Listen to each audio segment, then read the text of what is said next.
The Jeffrey Epstein saga stretches into another week. A New York federal judge denied today the Justice Department's motion to unseal grand jury testimony from the criminal cases against Epstein's convicted co-conspirator, Ghislaine Maxwell. The White House had promised to release materials related to the Epstein investigation after growing backlash from some in the president's MAGA base since the DOJ and FBI's determination last month that no additional files would be released. The judge saying the transcripts, quote, would not reveal new information of any consequence about Maxwell and Epstein's crimes. Maxwell is currently serving a 20-year federal prison sentence for sex trafficking and other offenses in connection with Jeffrey Epstein. I want to get right to our managing editor of our Washington, D.C. bureau, Catherine Faulders. Catherine, welcome into you. And the judge here even suggested that the DOJ's push to release these materials might be, quote, a diversion.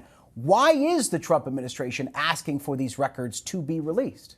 That's right, Jay. The judge said it might be an intentional diversion. That's at least how he described the Trump administration's moves here. Now, the reason he's saying that is because, frankly, the Department of Justice itself admitted in court papers to this judge that they believed that information that they were requesting be unsealed by this judge was already, for the most part, made public, that only 2 witnesses, for example, testified before the grand jury, so it wouldn't reveal any new information. Now, the reason the Trump administration is doing this is because you remember, of course, in early July when the DOJ and FBI released that joint letter saying that they didn't plan to release any more materials from that large swath of documents, the Epstein files, that the DOJ and the FBI reviewed. Now, that obviously led to some upheaval, frankly, from some of the most vocal voices in Trump's MAGA movement. So now what the DOJ is doing is saying, okay, well, now we'll go ask a judge to reveal these materials. Well, that's not really what's happening here, because what they're requesting in court is only a small fraction of the files that they're not releasing. So that information won't necessarily be new.